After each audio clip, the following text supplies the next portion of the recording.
మనస్ఫూర్తిగా నిజంగా చెప్తున్నా, గాడ్ ప్రామిస్గా నాకు కేఎస్ రామారావు అంటే చాలా ఇష్టం.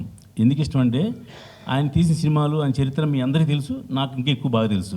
ఎందుకంటే నేను అప్పటి నుంచి ఉన్నాను కాబట్టి. నేను రామారావు గారి సినిమా చంటి అనే సినిమా మా ఇంటి పక్కన థియేటర్లో, కిషోర్ థియేటర్లో భీమవరంలో ఆడుతున్నప్పుడు ఇప్పటికైనా నేను హైదరాబాద్ వెళ్ళి సినిమా తీసి కేఎస్ రామారావు లాంటి ఎందుకు టేస్ట్ఫుల్గా గొప్ప ప్రొడ్యూసర్ అవ్వలేను అని ఆ రోజుల్లో, అంటే డబ్బు లేదు, హైదరాబాద్ అవుతామని తెలియదు కూడా, ఆ రోజుల్లో నాకు ఇన్స్పిరేషను కేఎస్ రామారావు.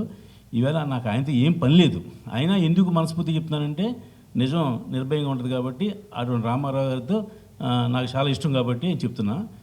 ఈయన అన్నట్టు ఇంత రాక్షసపురం సినిమా గురించి మాట్లాడారు కదా, సినిమా డెఫినెట్గా చాలా బాగుందండి. కన్నడలో కూడా అక్కడ హిట్ సినిమా అది. ఆ సినిమాని ఊరికి వెనక హెల్ప్ చేసాను తప్ప నేనేమి ఒక రూపాయి కానీ ఒక పని కానీ ఏం చేయలేదు. ఊరికి చిన్న మా సురేష్ లాగా రిమోట్లో పనిచేసాం అంతే అండి. డెఫినెట్గా ఆ సినిమా చాలా బాగుంటుంది. ఇందాక రామారావు చెప్పారు ఎందుకు రెస్ట్ తీసుకోకూడదని అందరూ అంటున్నారు కదండి. ఏం అవసరం లేదు సార్, రెస్ట్ తీసుకోక్కర్లేదు. సినిమాని డెఫినెట్గా భవిష్యత్తులో కూడా బాగుంటుందండి. అయితే ఏంటంటే పూర్వం రామారావు టైంలో 10 సినిమాలు తీస్తే దాంట్లో 9 హిట్లు ఉండేయండి. ఇప్పుడు లేవు, 10% హిట్లు ఉన్నాయి. అంటే 100 సినిమాలు రిలీజ్ అయితే దాంట్లో 10 ఆడుతున్నాయి. ఆ 10లో మనం ఉంటామో లేదో గ్యారెంటీ లేదు. నేను నా ఫిలాసఫీ ఏంటంటే, నాకు మా గురువు రాంగోపాలం నేర్పింది, నువ్వు తీసిన సినిమా ఫ్లాప్ అయినా నువ్వు ఫ్లాప్ అవ్వకూడదు అంటే ఏం చేయాలి అని ఒక బడ్జెట్, పద్ధతి, ఒక సిస్టమ్ అతను మాకు నేర్పాడు. దాంట్లో నేను అనుసరించి నడుస్తున్నాను. రేపు అతి త్వరలో ఒక గొప్ప సినిమా, నేను గొప్ప సినిమా అనే సినిమా, నేను ఎప్పుడు సినిమా హిట్ అవుద్ది ఆడుతుంది నేను ఏ ప్రెస్ మీట్లో ఎవరికి కూడా చెప్పలేదు. సినిమా ఎలా హిట్ అవుద్ది, ఎందుకు హిట్ అవుద్ది అని డిస్కస్ చేసేవాడిని. అటువంటిది ఒక హిట్ సినిమా రెడీ అవుతుంది. అది రామారావు గారి నేతృత్వంలోనే, రామారావు గారి దాంతో జరుగుతుంది.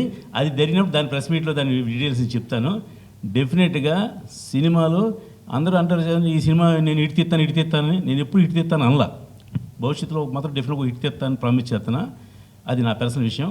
ఇకపోతే రామారావు గారి ఆధ్వర్యంలో, రామారావు గారి సాన్నిహిత్యంలో, రామారావు గారి టేస్ట్ తోటి అద్భుతమైన సినిమా అతి త్వరలో బయటకు వస్తుంది. దాని డీటెయిల్స్ అన్నీ అప్పుడు చెప్తాను. ఇకపోతే ఈ సినిమా రాక్షసపురం సినిమా డెఫినెట్గా అతి త్వరలోనే రిలీజ్ డేట్ ఆయనే చెప్తారు, వేస్తారు. సినిమా 100% బాగుందండి. సినిమా చూస్తున్నది ఫస్ట్ హాఫ్ కొంచెం స్లో, డల్గా, ఏదో ఈడే హీరో అన్నట్టు ఉంటుందండి. కానీ ఒక్కొక్క ట్విస్ట్ చూస్తుంటే మాత్రం డెఫినెట్గా అది అద్భుతమైన సినిమా.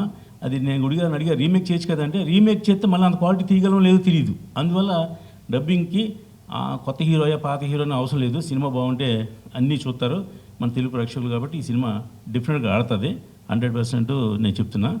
నేను రామారావుతో పనిచేయడం అనేది నాకు గొప్ప అదృష్టంగా ఫీల్ అవుతున్నాను. థ్యాంక్ యూ అండి.